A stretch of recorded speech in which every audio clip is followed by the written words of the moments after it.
We're a nonprofit organization dedicated to eradicating human slavery, human trafficking, child exploitation, and child sexual abuse material through disrupting networks and applying data technology and advanced analytics and intelligence.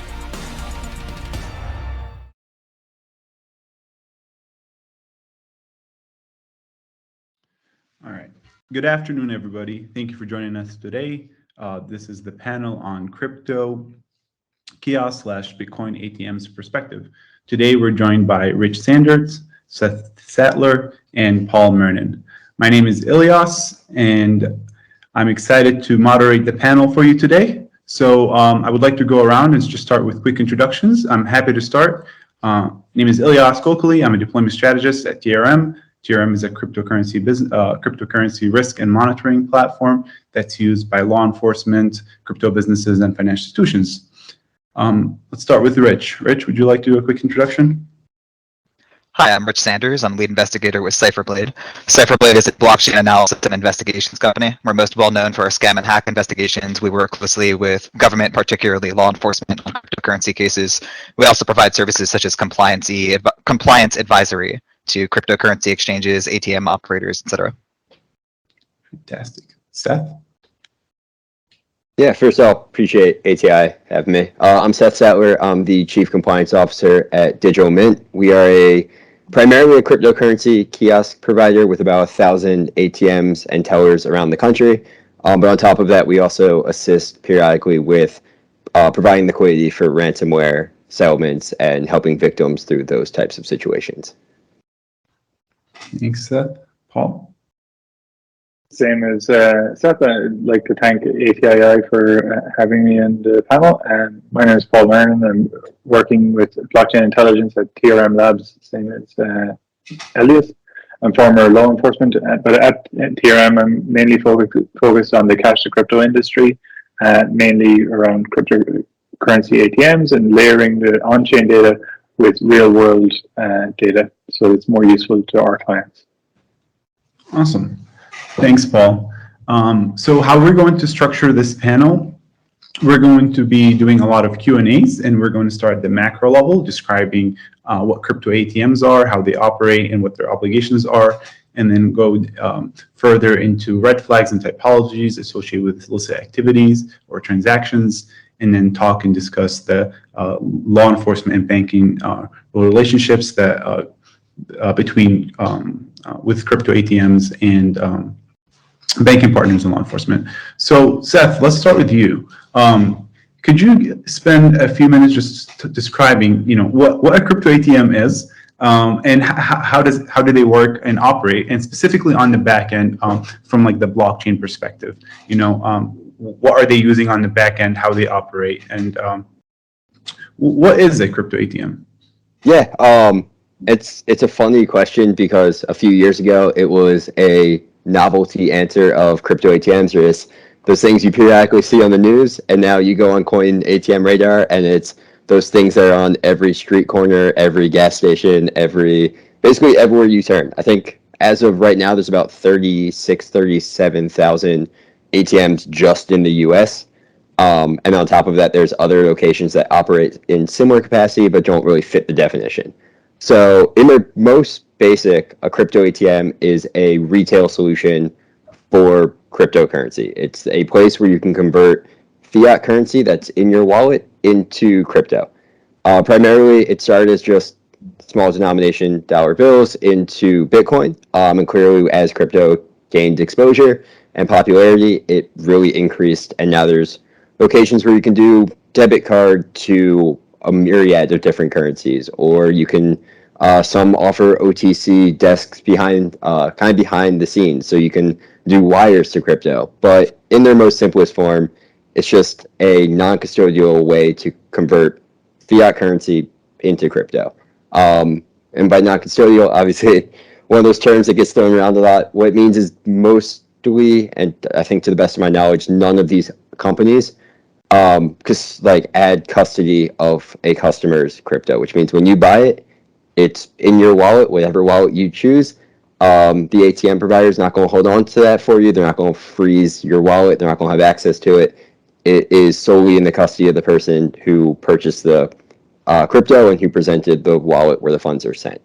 And on top of that, and I'll pass it over to Rich in a second, but one of those things that I always hear is it's the Wild West industry. Some capacities that's true. There are a lot of operators that just got off the ground very quickly, but we're still registered MSBs. We still have to abide by all of FinCEN's regulations. States right now are taking a very watchful eye on how Bitcoin ATMs operate, which means we have to abide by not only the federal regulation, but also all of the state regulations that get passed down. So we have AML obligations, we have EDD and CDD obligations, we have KYC, we have fraud prevention. All of these things have to be built into our programs, which I think is just one of those preconceived notions that's worth bringing up. But Rich has some experience onboarding with ATM, so I'll pass it over to him so he can give more insight into it. So quickly before we go to Rich, so there was a lot of insight there. So that was fantastic. So let me double down on a couple of things that you mentioned. So in the beginning, you said that there are some entities that operate similarly to a crypto ATM, but they don't necessarily fall under that. Could you please explain like what type of business services those are and what do they actually do? Yeah, so when you think of Crypto-Kiosk or BTM or Bitcoin ATM, and I love how there's 50 different ways to mention the same type of product, you typically think of that almost just screen computer inside of a box that you see in a gas station, and primarily that's like what the definition of a crypto ATM is. But there's other business models. So Digital Mint offers a business model where you walk up to a teller, and the teller behind the counter does the same transaction flow, takes the cash, converts it to crypto using a tablet, but you're not interacting with a machine. There's also integrations with actual retailers. So I believe CVS, Rite Aid, I'm sure I'm going to miss a bunch of them, but they have integrations that allow you at CVS to purchase crypto. Coinstar has integrations with Coinstar machines that allow you to purchase crypto through, I believe, CoinMe, at a Coinstar machine. So it's not just, it's kind of diverged a bit from your typical just box with a computer screen on it at a gas station. And really there's a bunch of business products, or I guess business models out there that offer the same type of product. Just to jump on top of that, these other services are commonly referred to in Europe is voucher services, where you're purchasing a voucher that gives you access to cryptocurrency either via an app or on a website. Internationally, there's over 300,000 different locations across the globe for these particular services. But as Seth kind of alluded to earlier, there's only about 37,000 actual ATM kiosks out there. So those voucher services are a lot more prevalent because there's more CVS and Walmart and Walgreens locations across the globe than there are physical kiosk locations. What's interesting as well is how, as Seth kind of alluded to, how popular these have come up in the last year or so. Like in the last 2 years, the market has grown by 8x, and it's gotten to the point, and this is actually something myself and Seth talked about recently, how there's more ATMs in the country in the US than there are Starbucks. That's how popular these devices have become. But I'll pass it over to Rich Share to talk about his experience. I think that's a great way to segue off and actually build back into a couple of points that Seth had mentioned earlier. There were two core points there.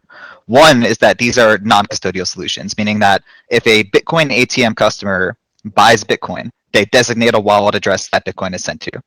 That Bitcoin ATM operator isn't holding on to the funds. Cryptocurrency transactions are irreversible. So if somebody receives, let's say, a QR code or a Bitcoin address from somebody that they haven't yet met, they can't reverse that transaction. It's done. And the other kind of 50% of that equation comes down into what is the appropriate risk-based approach? What is an effective compliance program? And a lot of that is going to come down to what are your customer demographics, right? Understanding that, for example, somebody that's an elderly woman that has minimal or in most cases no cryptocurrency exposure in their past, that suddenly onboards for one of these Bitcoin ATM operators and is putting in tens, or I've even seen hundreds of thousands of dollars within the course of a month. A lot of this comes down to common sense compliance that actually predates cryptocurrency. But specific to cryptocurrency, and I'm sure we'll talk more about this on the panel, there are tools out there that are designed to provide some insight, basically, into where the cryptocurrency is coming from or where it goes. And it's through the utilization of these tools, the combination of the on-chain data, plus just really plain old-fashioned common sense for the stuff that doesn't involve cryptocurrency. That's how you have a risk-based approach, and that's how you prevent grandma from losing their life savings. Unfortunately, when you have a 300% increase per year in Bitcoin ATMs taking place, I can tell you with extreme confidence, in fact, I would go as far as to bet my entire professional credibility on it, that if you were to sit outside one of these ATMs and just sit there for a week and see who uses them, you'll see the type of demographics I'm talking about. That's really interesting. Richard, you mentioned that risk-based approach, and that basically all these crypto ATMs are money service businesses, so they need to build that within their compliance framework. Can you elaborate a bit more on that, and like what does that risk-based approach look like? And what other solutions that you have in place? I know we're going to talk a little more about it later down the road on like blockchain intelligence solutions that are available, but if you could elaborate a bit more on that. Well, a core part of the risk-based approach is going to be transaction analysis. If a company isn't doing transaction analysis, they can't tell you where the Bitcoin is coming from or went to. And if they can't tell you that, common sense would dictate they can't fulfill their regulatory requirements. After all, as it was discussed, these are MSPs, and that is part of an anti-money laundering program. And while the law doesn't say specifically you have to have TRM or you have to have chain analysis, it is very commonly understood and accepted at this point, not just that you have to have one of those tools, but you have to be proficient in using it or have staff that's proficient in using it.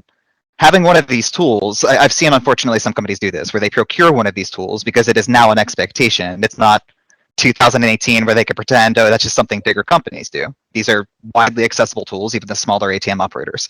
But just having one of these tools does not make you compliant. It does not enhance your risk-based approach. It's no different than being in a garage and expecting to become a car. That's exactly right. And Seth, you can speak a little bit more on that, but you're a money service business. You're obligated to build that compliance framework. You're also filing SARs, right? Like you're obligated to file those SARs and fill them out and, report to FinCEN. So I think, it's very important for folks on this call to understand that you are doing, very similar things to a traditional money service business in the sense of the compliance obligation.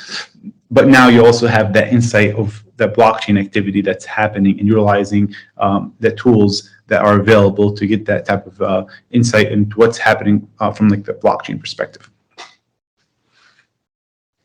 Yeah, absolutely. And it was fun coming from the banking world into the crypto world, because when you start that kind of transition, you expect the transition to go, I'm going from banking where everything is so laid out and transparent, and I have all these great investigations, to crypto where it's the Wild West, and how am I supposed to be doing AML, and how am I supposed to be catching the criminal and nefarious activity I'm supposed to be catching?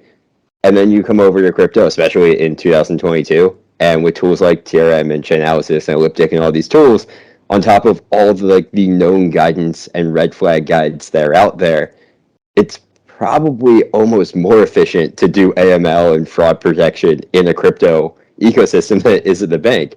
Because if I take cash out of an ATM, my bank isn't going to know where that cash went. They're not going to know what I used it for. They might reach out to me. I might lie. I might tell the truth. On the crypto side, if someone comes to an ATM and says, I am sending to a wallet that I control, I can guarantee there is nothing nefarious here, I can turn around and use TRM and say, I am pretty confident that's not the case. I'm actually 100% confident you sent it to a dark marketplace. In fact, the last 10 transactions that you've attempted have tried to go to a dark marketplace. And that's the type of transparency you don't get at a financial institution, or a traditional financial institution. So it just it breaks that narrative that compliance is so much harder in crypto and it's so much riskier. Because honestly, you can build more creative solutions because you have more insights into what's going on. And just on that point, the risk associated with the cash to crypto industry is non-ironically the cash side of the industry, not the crypto side. Once it actually gets into a kiosk or into a service, we can build compliance tools to actually identify that activity online. And the ledger, in the majority of these circumstances, are public ledgers, where we can actually layer our intelligence on top of it and provide useful risk-based data that different financial institutions, not just in the crypto industry, but in traditional financial industry, and regulators and law enforcement can utilize to make the ecosystem a lot safer.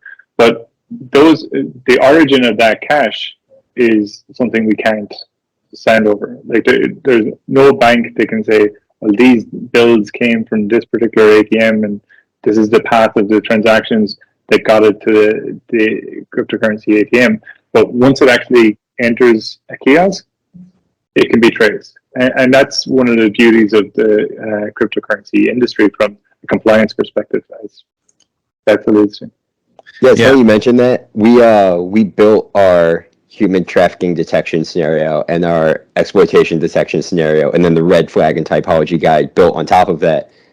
And just off the top of my head, I think only 1 or 2 of those data points are actually on the blockchain side.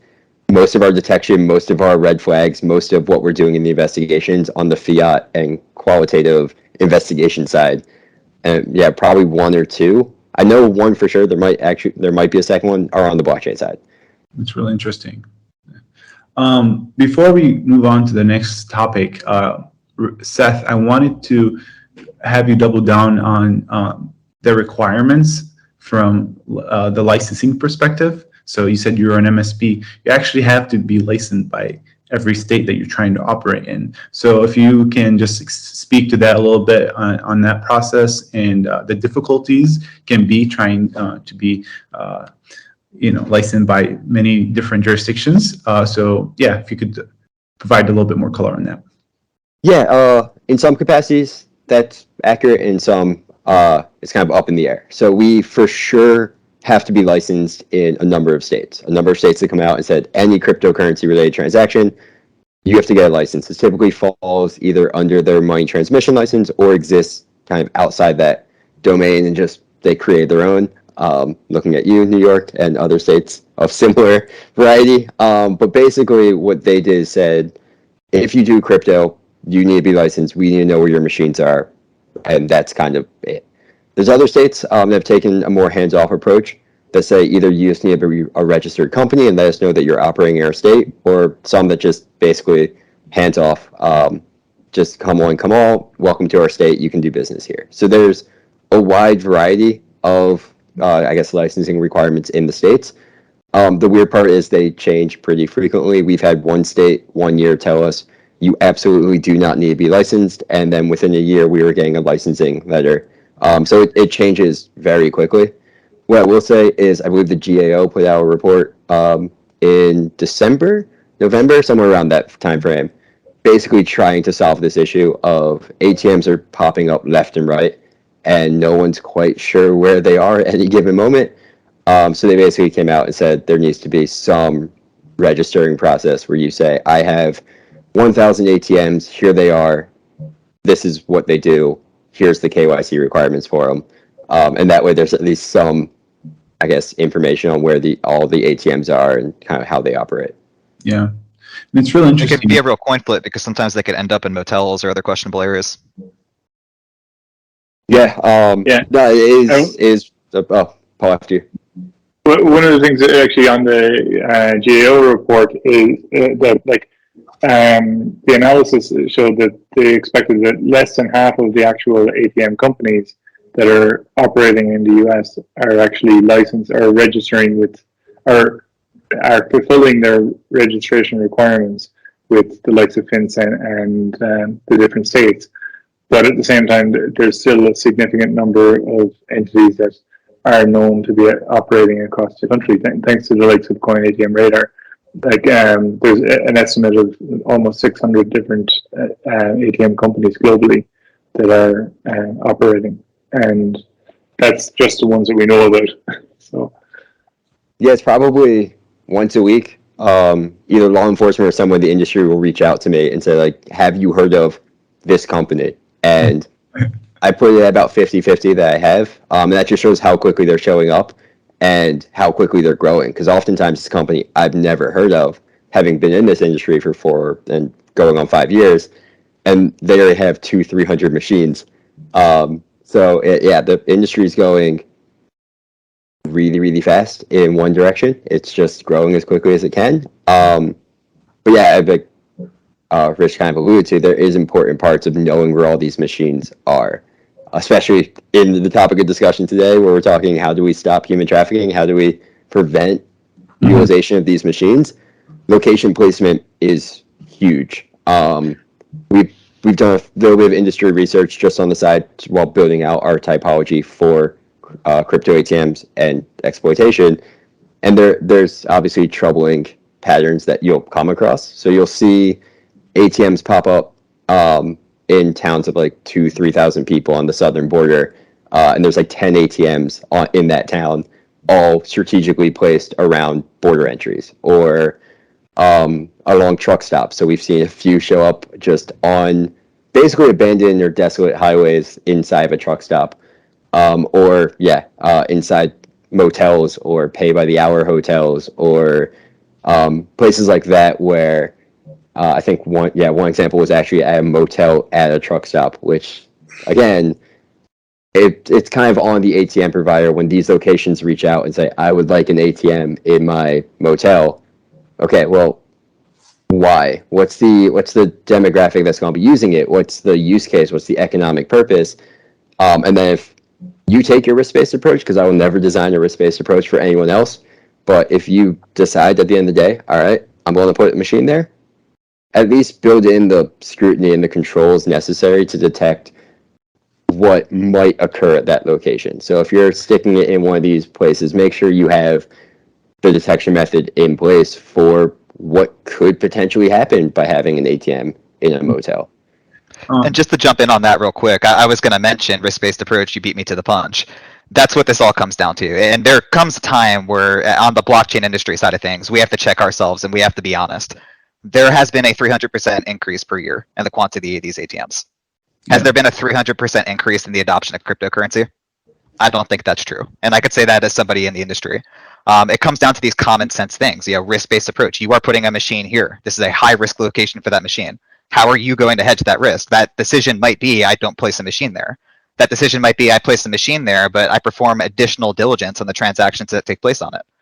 There are ways to make something like that possible if there's a legitimate business reason for it, but that all comes down to risk-based approach.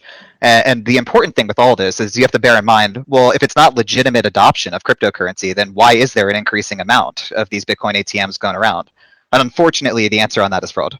The overwhelming majority of outbound transactions from, unfortunately, a lot of these Bitcoin ATM operators are quickly traced to exchanges in Africa and predominantly in Nigeria. And there was actually a study that CipherTrace did on this a couple of years ago.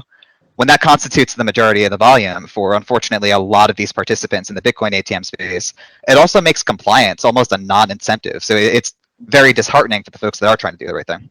Yeah. Rich, I will come back to you, and I would love for you to go further into discussing the different red flags and typologies associated with illicit transactions. But Seth, to your points that you were discussing, are there like a typical or ideal customer that ATMs, crypto ATMs have? So you said something that was really interesting in a sense of, like sometimes it's just common sense. If somebody reaches out to you and says, hey, I want a crypto ATM in a motel, looking into that area, looking at that typical user. But do you, like, when you're making those decisions, do you have like a criteria or things that you think about to make that decision? Are there like jurisdictions or specific scenarios where it's like that's like you check in the box, that's a no, and there's areas where you're fully comfortable putting an ATM there? So like, how does that decision making process? I know like it's a risk-based approach from a compliance perspective, but even on the deciding on locations and things like that, like what does that criteria look like? Yeah, I mean, there's always going to be, we'll say, tug of war between business development and compliance. Like that's just an aspect of this industry or any financial industry that's been around for ages. But Digital Mint, and again, I can only speak to what happens in my four walls. So how Digital Mint operates, we reject locations all the time, whether it's doing a background check on the location owner and seeing that they have a history that we're not comfortable with, or this is their fifth business in 3 years. Figuring out, all right, well, we have a location right next door. So why would we put one that close, harming our own kind of business opportunity at one location by just splitting the revenue between two? Because you're not going to get multiple customers going 5 feet down the road. But then, yeah, there's certain businesses that we won't put a location in, or really like anyone that could, like any location that could be easily accessible by a certain business type. So dispensaries are probably the big one that is kind of topical, because that is kind of the tides around that are shifting slightly in the US. But yeah, so we won't put one in a dispensary or in the lobby where a dispensary is present, things like that. Same with hotels. We won't put one in a hotel or right outside of a hotel, massage parlor, things like locations that just increase the risk of that. But as far as like what a good location looks like, it can be anything, because crypto has so many different use cases. So back when mining fees and kind of transaction fees were so low, putting them in a place that does remittance and counting it as a secondary remittance option, even though they had to send to their own wallet first, was perfectly fine. We did have individuals that were saving part of their paycheck and then sending it overseas to a loved one, and were able to provide the receipts showing what the loved one was using it for. We're able to provide the documentation on where the source of funds came from. With investment opportunities, putting it in locations that offer similar products. So whether it's gold and gold shops, where instead of investing in gold and those types of materials, people are investing in crypto. So like there's obviously locations where customers are coming in and using crypto for the exact use case you'd hope for. And I think by having crypto ATMs available and readily accessible, it makes it easy for them to do so. Fantastic. And please tell me if this is a business question, and you can tell me no. But from like an ideal customer, do you think like crypto ATMs are typically used by users that are trying to send money through like remittance, like send remittance payments? Is that like the typical ideal scenario for a crypto ATM user? We see remittance periodically. A lot of times it's someone that works in a cash industry, so whether it's a waitress or someone in the service industry that says cash or something along those lines, that's just using it as an alternative savings account or alternative investment vehicle. Those are typically the customers we'll see. We also see we'll call them experienced investors that will just use it as a very quick way to get access to crypto so that they can start playing the market with all these coins that aren't readily accessible on major exchanges. So, I mean, there's a myriad of different use cases. The ideal customer is not like a clear image of like, this is the only person that should use an ATM. Got it. It's really helpful. Richard, do you mind going through some of the different red flags and typologies associated with illicit transactions that are going through crypto ATMs? Well, the great thing about a company like TRM, for example, is that TRM, or those that have access to it, are able to look at, for example, if they're a client and utilizing TRM as a solution, or really for that matter, anybody can utilize a tool like TRM to pull up one of these companies and see at a high level, where is the cryptocurrency coming from or going to?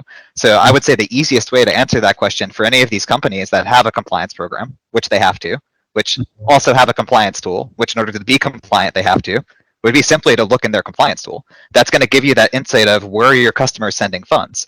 And then at the highest level from there, if you see that, hey, we have a whole bunch of money going to these specifically Nigerian exchanges, and you're a US-based ATM operator, that's probably your top priority to fix, right? That just stands to reason. If it is the largest by volume, then that's going to be the one that you want to address. The great thing about the blockchain analysis portion of this is that while it is certainly true that you can supplement actions for your compliance program, actions to bring that risk-based approach more appropriate with the off-chain stuff. You could rely on cameras, you could rely on demographics.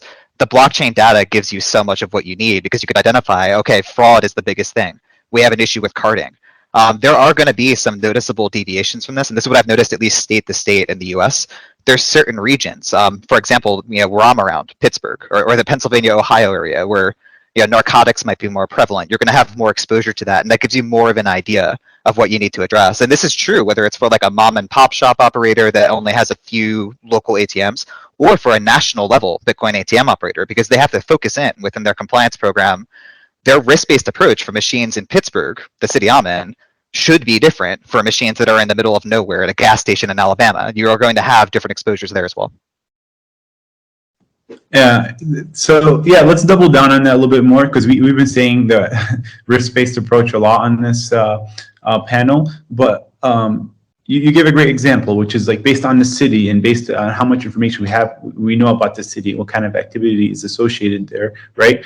How you handle those accounts and those customers and what kind of due diligence you do could differ, right? And so if you could just explain a bit more on like that process. So for folks on the line listening in, understanding that when we say a risk-based approach based on, you know, who your customer is, where they're located, you know, what type of activity they're doing through your platform, that requires maybe a different enhanced level of due diligence. So maybe just expand on that a bit more. So the enhanced due diligence portion of this is a great question, because that should be taking place at least at 2 different occasions, or at least on the one occasion of onboarding for particularly high-risk demographics. And that comes into the whole common sense thing I was talking about earlier.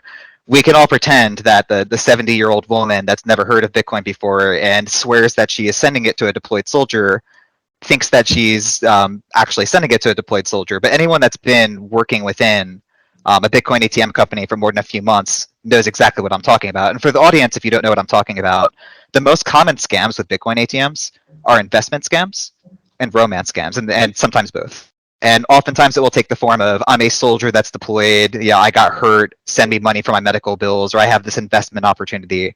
But again, these are all very, very simple things to identify.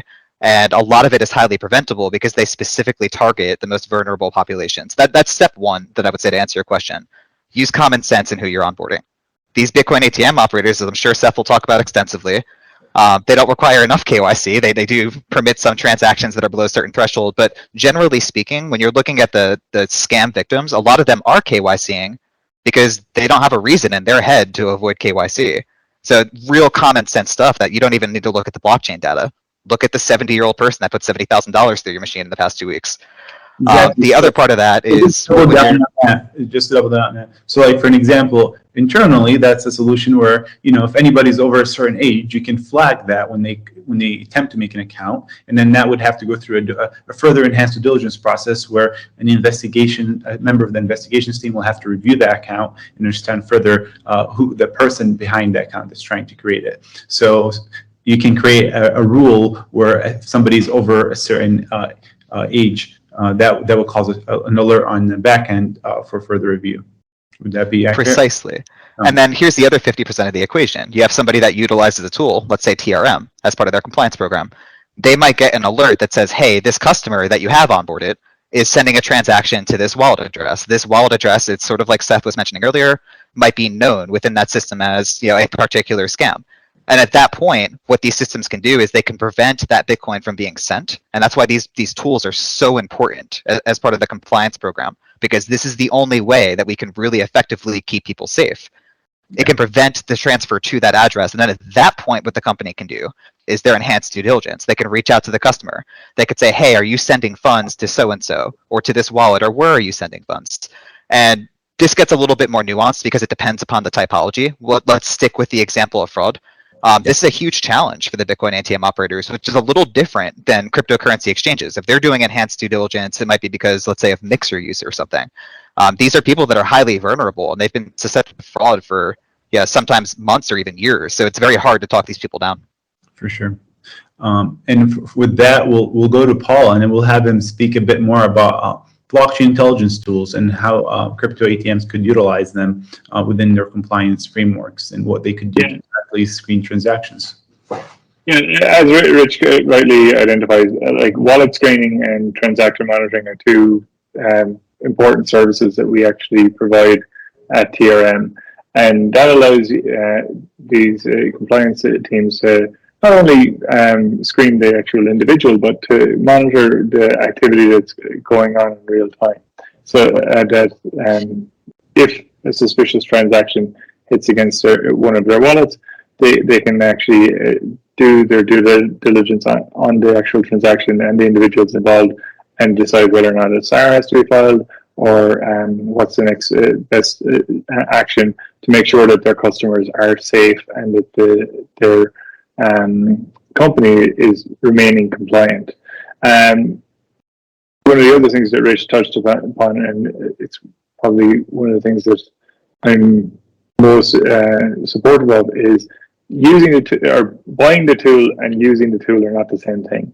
It's very important that if you actually get access to a tool like TRM, that you actually undergo the training that we provide as well, and like the certification that we're building alongside the actual tooling that we're building is essential to reducing barriers to entry and people understanding that being a financial crime compliance professional is the same in cryptocurrency as it is in the traditional financial system. There's a great quote from Nick Furneaux, who's kind of prevalent in the ecosystem, that there's no such thing as crypto crime. And that's basically because it's all financial crime. Anything that's linked to cryptocurrency is just another form of financial crime. And it's important that companies like ours and like panels like this do our best to kind of lower that barrier to entry to people that just hear cryptocurrency and switch off and don't realize that it's actually as easy, if not easier, than traditional financial crime investigation.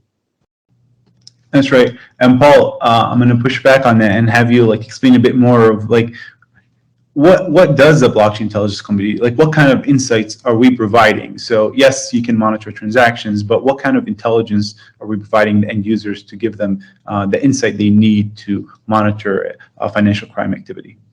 Yeah, and that's a good point actually.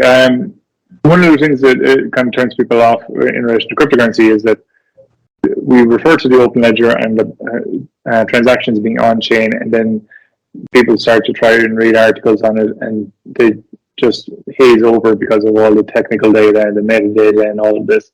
What blockchain intelligence tries to do is we try and layer real world operational data that makes sense in the real world. Say the name of a company, or like the kind of KYC level of the different companies that we engage with. Stuff that can actually be tied to an entity that can be identified on chain. And then we layer that, we enrich that on chain blockchain data with useful intelligence that our customers can use in their everyday business, without necessarily having to know much about the actual technical data of the underlying blockchain that they're using. And that's, again, as I mentioned, reducing the barrier to entry. Like, you don't need to know all about nonces and like all of these different kind of technical items that are associated with blocks and Merkle trees and everything like that. But you can still use a tool like ours to do fairly robust or very robust compliance activities, like applying your risk-based approach across a multitude of different on-chain services and users. Fantastic. To be conscious of time and just to do a time check, we have a little bit less than 7 minutes left. So with that, I have 2 more points that I would like to focus on, which is banking relationships and law enforcement relationships. So we can start with Seth, and if you could just talk about the difficulties of obtaining bank accounts and for crypto ATMs and what that process looks like, and what can be done in the industry as a whole, right? And to improve those relationships and to build that trust with the banks. Yeah, great question. I'm glad it's not like a fresh wound anymore, because obviously for a while, Bitcoin ATMs and banks and Bitcoin ATMs and law enforcement, it wasn't an animosity, but it was definitely just a contentious relationship all around. So I'm glad that's no longer the case. Thing with banks is, as the states and the federal side and the international side figure out what our industry is, the banks are kind of the regulators that we have to abide by. They're the ones that set the rules. If we can't get a bank account or a liquidity provider for crypto, we can't operate, which means we need to match the risk tolerance of the banks, of the liquidity providers. We can't exceed their risk because then we can't be a business. I I would say on the bank side, one of the important things is actually knowing who your crypto ATMs are on your portfolio. I've heard, I guess, war stories of Bitcoin ATMs kind of saying that there's an ATM service or a software provider and sneaking in, which obviously doesn't have the level of scrutiny and due diligence that the bank would want on that company. The other thing is there are companies out there that act as middlemen for certain crypto companies and the banks, and almost vouch for their programs and say, like, this is how great the program is, we wrote it, trust us. And that's a dangerous game to play because, as Rich has said, things on paper and having tools in place and having 50 people on staff doesn't necessarily mean you're doing the level of due diligence or you have a program in place that can detect human trafficking and detect fraud. So just make sure that you, one, know who the ATMs on your portfolio are, and then two, are just actually validating that the program they have in place is in place, because that's monumental in putting a dent in any typology that we're talking about. And I'll build off of that really quick. Sorry to interrupt, Seth, but you bring up good. such a good point, and I want to support you on this so strongly. With the point of having a tool or having staff, again, I cannot emphasize enough, does not confirm that an organization has an effective compliance program. And unfortunately, a reality of the blockchain industry is that there are more than a handful of companies that they will get one of these tools. They will aggressively hire compliance staff. But here's the beauty of the blockchain. It's a public ledger.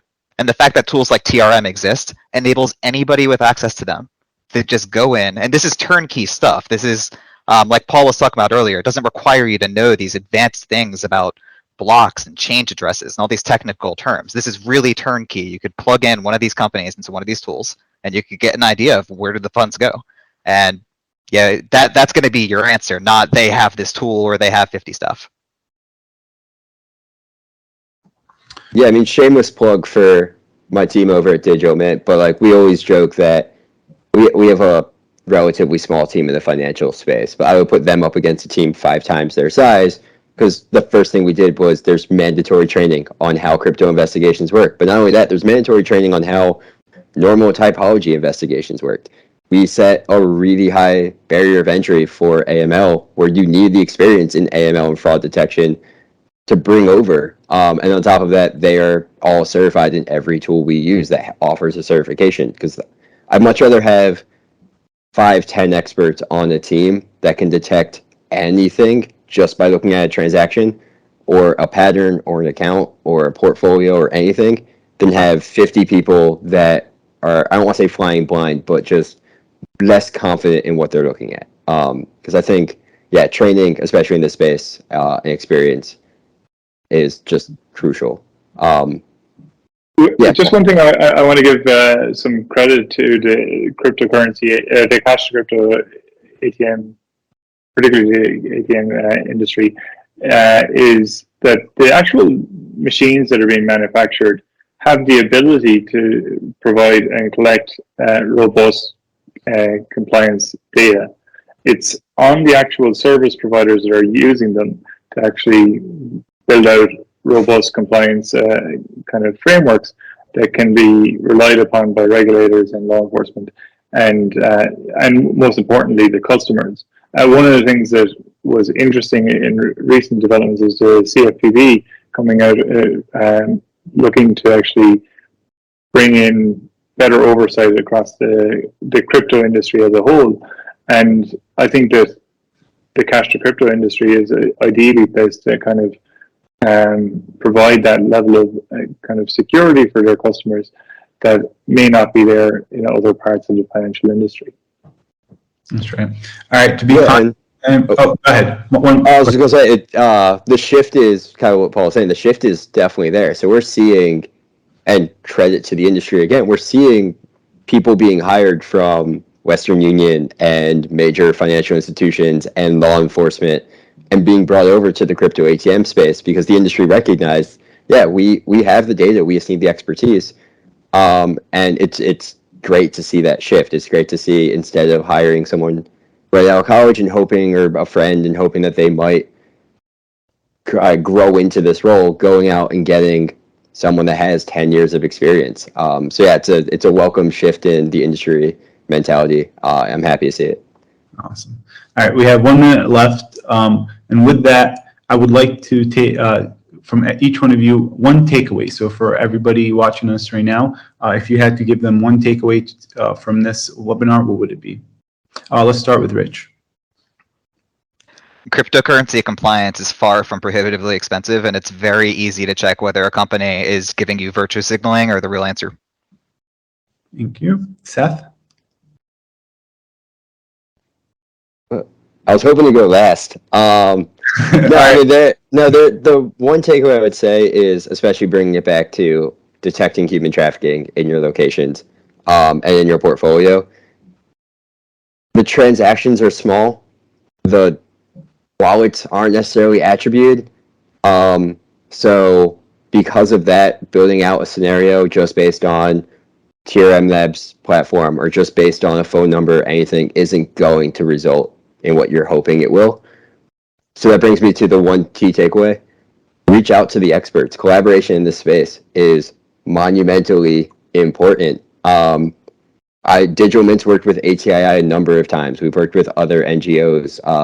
We actually started with TRM, and actually everyone on this call helped find one that like crypto3c.org, where we want to build out these typologies, work with the industry, and rely on expertise that you might not have. And Digital Mint does the same. We rely on expertise that we don't have. And that way you can build out a scenario and detection method that you're confident in, because it's really hard to do just on your own. That's right. Paul? I think the important takeaway that I have is that cryptocurrency ATMs have a bit of a bad rep, and it's not because the tools aren't there to have a very safe and secure ecosystem. I think that there may be some barriers to entry from compliance awareness and an understanding of what the actual regulatory systems are, but that's not an insurmountable kind of step. And as Rich kind of points out, it's important for all of these companies to actually use tools like TRM and our competitors to build a safer ecosystem for billions of people, and to take the training that's available to actually make sure that you're using these tools to the best of your ability. Right. Awesome. We are out of time, unfortunately, but I really want to take this time to thank all of our panelists. This was really insightful, and I really appreciate your participation. And thank you all for tuning in. Thank you for the opportunity. Yeah, I appreciate it. And if anyone wants to reach out, I'm sure everyone on this webinar would be happy to further the conversation. Yes.